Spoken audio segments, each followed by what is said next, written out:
All right, we're here at the final conclusion of this play, if you will, and it's called the reality check, right? We've heard a lot of great stories. We heard of a lot of things that were disturbing, things like distribution is broken. Has anyone heard that? I want to dive with both of these fantastic leaders in the industry, representing both the branded hotels as well as independent hotels. Can we get the updated slide, the last slide? Yeah, that's me. Please, that's not Jessica. Thank you. Jennifer and Kimberly, welcome. Thank you so much for sticking around and for allowing us to say what was real, what was not real, and really dive into it.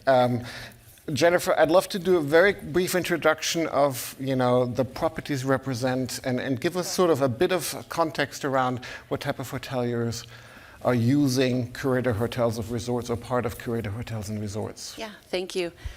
First, I want to say I'm not a professor and I'm not a distribution specialist per se, but I'm very happy to be here. I'm president of Curator Hotel and Resort Collection, and we are a group of purely independent boutique hotels. We have over 100 hotels and resorts, and our collection today is split about half and half, urban downtown versus resort. And we're mainly in the domestic US today. Almost all of our hotels are upper upscale, luxury, full service, all the amenities and food and beverage and all that good stuff. A pretty good mix of groups of hotels that are within, very sophisticated, reputable management companies, but also, one-off owner operators. And our value proposition is, to come into Curator on a membership level, be able to tap into all of the offerings that we have. And most recently, we've pivoted to be more consumer-facing than we have in the past, again, to amplify our hotels and try to drive some direct bookings. Excellent. Kimberly, you look after connectivity for 9,000 hotels. Yeah, it's easy. We sit around, eat up, eating bonbons. That's all we do. Wyndham Hotels and Resorts, 9,000 plus hotels, 90 plus countries. We have a very standardized distribution connectivity process, but we like to say there's always a unicorn. And recently, with the expansion of the portfolio, we've created a unicorn farm, which makes it a little more complicated, but it's not broken. It's just we've chosen to make it fit the needs of those markets. So, we're all franchised. I'm sure we all know about Wyndham Hotels and Resorts. But we manage everything centrally. And that's really our goal, is to have the standardization so that then we can drive more value with some flexibility. So let's pick up on that last slide, which was distribution is broken. Are you still using spreadsheets today? There are some instances where without Excel, we would be very sad. But I think that goes to, I had a discussion over breakfast earlier today that really spoke about standardization. And we did talk a lot about how we have to streamline systems and standardize. And if we could do a little more standardization about what's in a message about hotel content, room content, we could really remove this whole spreadsheet concept. But, then some of our employees might be sad. They might miss the spreadsheet process. Maybe. I've not ever heard that story. Maybe. So it is true, there are still spreadsheets. I think we've minimized them quite a bit through technology, but there's still a little way to go. Jennifer, I want to pick up on something that Muse said, and I hope I'm sticking to the code of conduct here. 30% of hotels use Booking and Expedia only per Muse, right? Adam, sitting a little bit further to the left or the right, he said we should have 7 channels. In independent hotels, part of Curator, how many channels do you use, and what's your recommendation? What's real? It's definitely more than a single digit, for sure. We have a wide variety of types of hotels in all different locations, and from an independent and boutique perspective, it can run the gamut. I mean, we have hotels that can be very true for, they are heavy in direct GDS, and then Expedia booking. And if they get a few bookings from others, they may make moves that would sacrifice that, and it wouldn't impact their bottom line at all. But we tend to be on the other side of the spectrum, which is get as much demand as we can because we need it. It's so much more challenging and difficult and competitive, although we love it, to be in the independent and boutique space. So it is probably more in the realm of, we're talking to indirect partners so that, again, the hotels make their own decisions, but we'd be happy to make introductions to them and help facilitate deals where they can connect to hundreds of different channels to get business in. Okay. Do you have an average number? Do you have a best practice that you share with your properties? Is it Of course. property specific? Yes, the number of shoes you want in your closet is what we suggest, right? We, as a franchise, put the hotels on a lot of opportunities to receive the reservations and the revenues.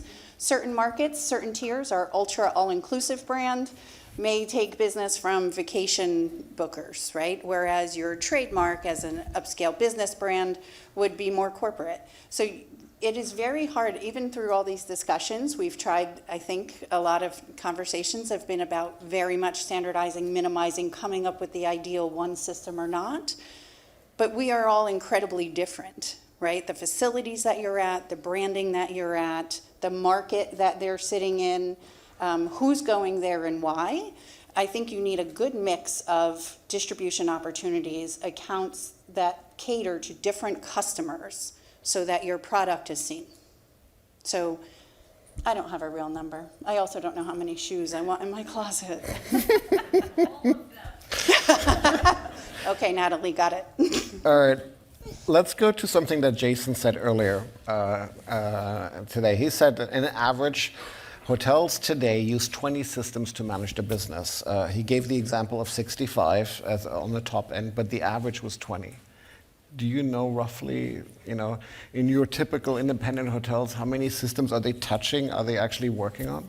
Yeah, I certainly wouldn't refute Jason in his research. I do think he's spot on from what we experience. I mean, 20 on average at the type of hotel we have in our collection is pretty accurate. I mean, even if we look at the program offerings that we have within Curator, and you look at not only kind of the traditional tech stack, and not to use all those acronyms that we may be phasing out someday, but even going as operating the business, you need, labor management systems and the CRM and the BI tools and, your GPO purchasing and all these things, your back of house systems and accounting. I mean, it can go well beyond 20, but at Curator, we have over 20 partnerships on systems and platforms alone that we believe hotels need to operate. Is it more or less at Wyndham? It is less. Wow. Yes, it is less with the systems that our hoteliers need to manage. Again, knowing that we're very heavy in the economy and mid-scale space, we try to keep the technology simple. Their job is not to run technologies, their job is to service the hotel guests. And so a lot, if not most, of their work is done through the property management system. Again, thinking of us as an enterprise, the connectivity and distribution comes out of the CRS, and so they manage their rates. They will be managing very customized guest interactions all through their PM system. So there are some other reference systems they need to check, but really, if you talk about running your business, majority of that action is through their PM system. It could be marketing, it could be promotions, it could be rate plans, could be, I want to activate this partner or not. It's through their PM system. A lot of people on the stage in Act 1, 2, and 3 spoke about platforms. Yes. Have you made that a reality at Wyndham? Do you feel like the systems that you're leveraging now are becoming the platform inside of Wyndham? Yes, we have the last 5 or 6 years really streamlined our platforms across. So as many of you know, we grow by acquiring brands or creating brands. As we do that, we add them exactly to our platform. So there is streamlined technology of PM systems. of the CRS, of our onward distribution partners, of revenue management systems. There's always an option for a franchisee, right, to choose in and out of a specific program, but the technology platform is consistent across globally, and that is how we can drive our marketing programs, our Wyndham Reward program, very competitively and easily with our front desk operations being focused on the guest.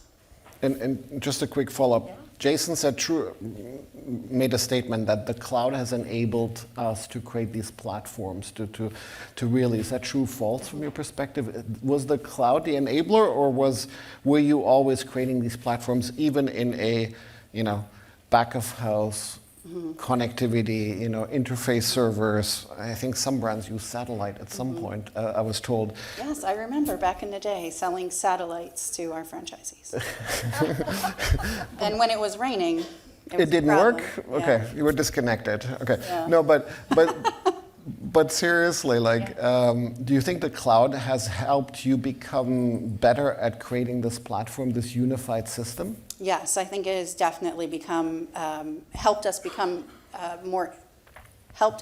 implement easier, right? So things like AWS and Google Cloud, right? The platforms enable better management, better movement of data, better measuring.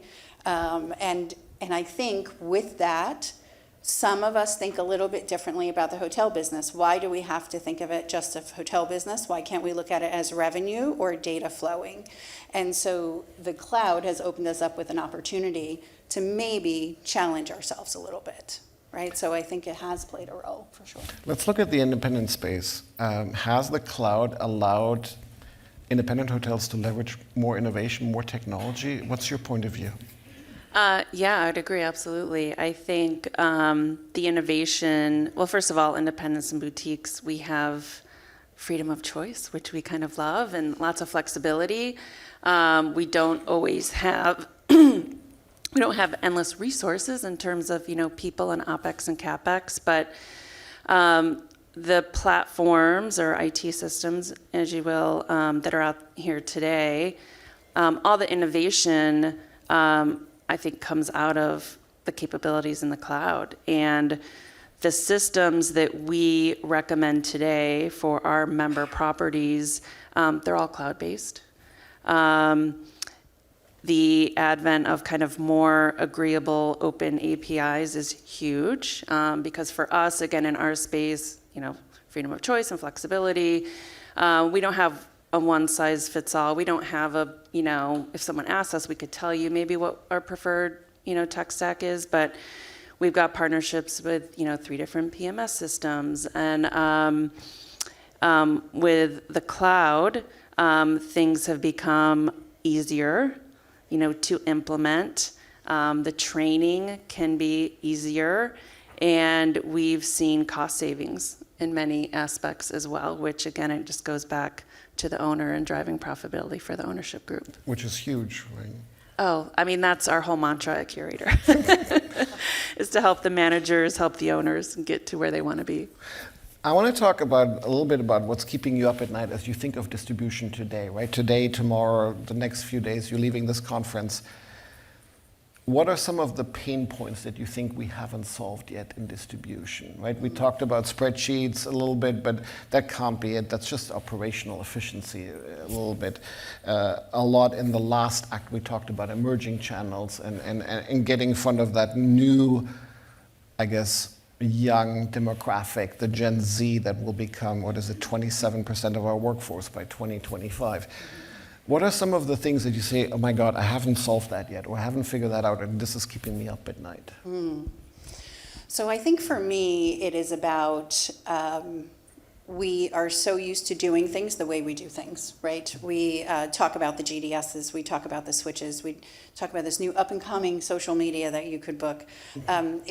It feels like it's harder to adapt, and it might be just from the enterprise perspective. How do we determine that it's really worth the venture to go into it and get the ROI? And And how do we do that very precisely so that we don't think we have to do it for all brands, all locations, all 9,000 hotels? Maybe it's just for the all-inclusive, and that avenue makes sense. But how do we get the right time and data and get in early enough without taking a huge risk, right? There's a lot of things to balance there. And for me, that's the challenge. Everybody wants to be connected to everybody and get everything. That's not always the right approach. And so how do we check ourselves to make sure we're hitting the best mark? Jennifer, what's keeping you up at night? Or your hotels? Yeah, I mean, I would say a couple of things. I would say first, we go really deep with our RFPs and who we choose to partner with and recommend to our membership. And, one of the main points is, what is the product? What are, how deep are they in development? Are they continually doing development? And what are all the capabilities of their product?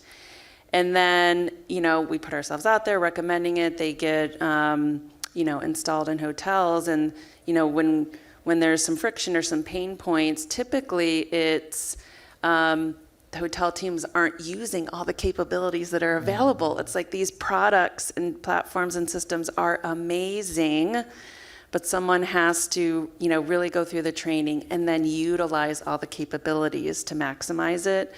So we see some of that, and we try to kind of, run it down and fix those pain points. And the other thing I would mention, because it does come up somewhat frequently, is, again, in what I see with our hotels, there's no one size fits all. We're not going to one company for, 10 or 15 different things.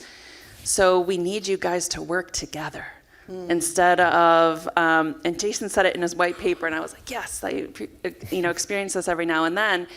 If we put in a CRS with one company, or we put in a PMS with a different company, please collaborate and cooperate with each other for the benefit of the client, instead of saying, oh, no, this is what I see and I'm fine. It must be with the other guy that has the problem, because it happens all the time, and we'd really appreciate it if we could collaborate and cooperate more than we've kind of seen happening. So finger pointing.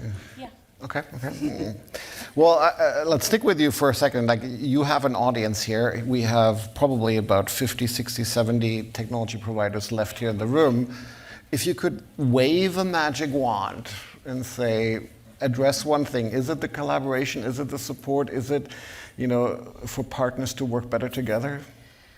I mean, honestly, it is. I could probably come up with something else, but also what you said, the support. So that's also a key in kind of the partners that we pick, because you guys on the technology side, you're the brainiacs creating all of this, which is absolutely amazing and transforming our industry, but it has to translate at the property level with our amazing team members who are line level employees, and there's tons of turnover.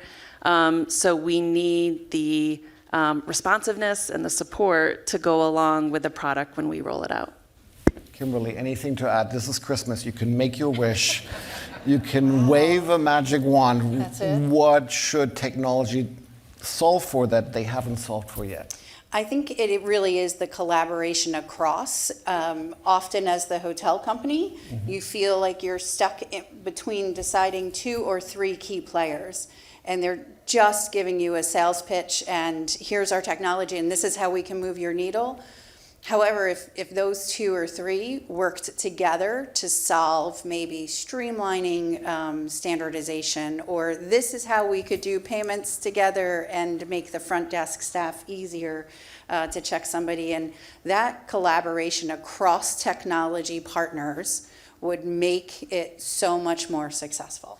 That is my Christmas holiday wish of partnership across, and keeping in mind that it's technology for generally hotel staff, right? So I don't know how many of you have worked in hotels when you're designing systems, but sitting at a hotel, watching the staff do what they do, it is really critical. You may think from an engineering side, it's obvious, it's easy.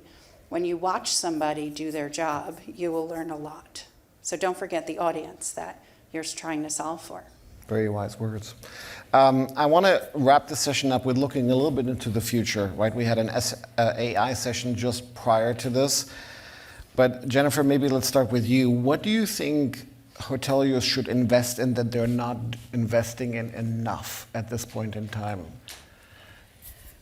I mean, I would say a few things because we've spent a lot of time on it the back half of last year, and we're going to spend a lot more time on it this year. It's and one of the panelists was talking about mobile. It's the social channels. I mean, we at Curator are in this phase where we're all about trying to capture, the dreamers, when you're dreaming and thinking about travel and want to, what's the next thing I'm going to do that I haven't done before. So early in the dream phase. In the dreaming phase and experiences. I mean, we really, that's our whole mantra. That's kind of where we think it's at. It's just, and it dovetails pretty perfectly with independent boutiques because of we think how special they are, but create your own experiences so people can come and find your hotel, but then you're serving up all these things they can do while they're there that are unique or at least appear to be unique to you. So invest into creating inspiration early in the booking channel so you can compete against the 7 or 8 channels or the 10 channels that you have there. Is that correct? Right, yes. Okay. Jennifer said it super well. I think it's about the experiences and to be able to sell the experience to the right person, that personalization, either when they're thinking and dreaming or when they actually come to your property. That conversation with the guest to ensure that they're having an amazing time, offer up new ideas to keep them at your hotel a little bit longer. That's what we're working through, and I think that's the piece, and that hits the social media concept of the next generation. To all the technology partners in the room, you heard what they're expecting. Let's get to work. Thank you so much, Jennifer and Kimberly. Thank you. Thank you. Thank you so much.